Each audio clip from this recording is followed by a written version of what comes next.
development and making games and doing what they love. Like, big, huge props to them. I have nothing against them at all. But just for me personally, it dilutes the, I don't know. The fun of it.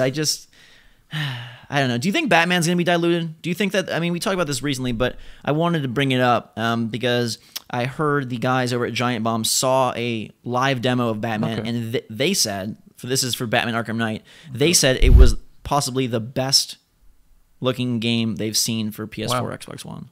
That's a statement. That gets me excited, that's for sure. It gets me excited too, because we were talking about how, I don't know if it's going to look good or if it's going to look like a, enhanced. But if it looks really that good, and they were talking about you can drive, and the Batmobile basically is just like a bulldozer, I guess. It takes everything. Walls and stuff. Right, but they were saying if you approach a building, and it's like a really tall building, you can eject out of the Batmobile, fly over the building, call the Batmobile in the air, and land right back in it on the other side. Why would you want to do that, though?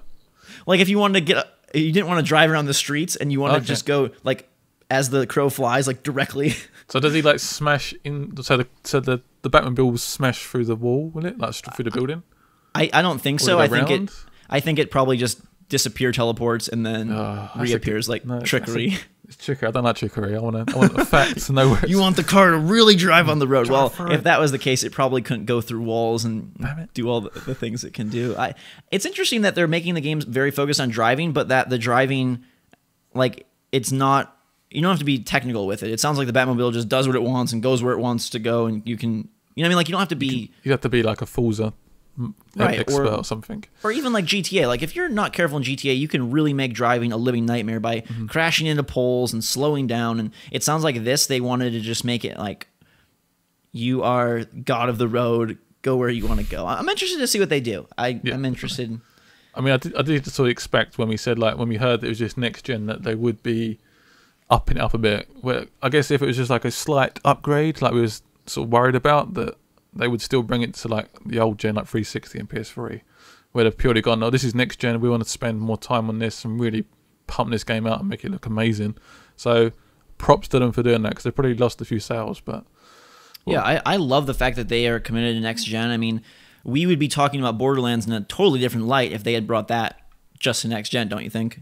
I was thinking about this. Would the Borderlands come across the next gen? Would it be that different? Because is that self-shaded effect that it's not really going to be like, oh my god, it's next gen? Because it's not really that sort of it's not like a realistic looking game, is it? It's not like Infamous or Batman, for example. That's a good point, and I think they've kind of, in my opinion, I think they've kind of dead-ended the Borderlands franchise a little bit. It's like, you got the cel-shaded look. They already have had billions of guns or whatever. Like, what more can you do except more basically expansions, more missions, more guns? Like, I don't know. That's kind of how this pre-sequel thing is. It's just more Borderlands, yay! And I don't know. I'm seriously worried that we are going down such a dark and very long path where it's just Assassin's Creed, Battlefield, Call of Duty, Battlefield, Bad Company, and just like every freaking year the same games. Got FIFA, Madden every year, and it is going to be like these top like 10 games in like November coming out every year, and it's quite scary. I'm sure they're going to come out with concepts to sell me the games and stuff, but scary times. It's the cash cow.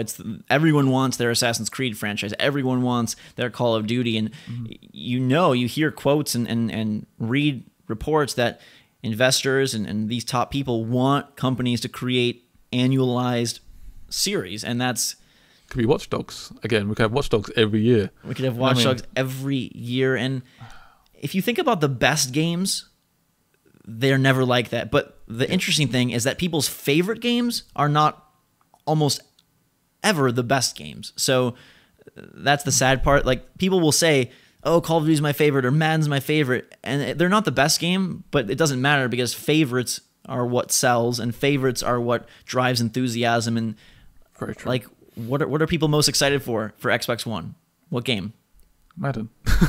Well, not Madden, but Halo. That's what everyone wants to get announced, right? Yeah. Which is another new... And Gears of War. Gears of War is coming, isn't it?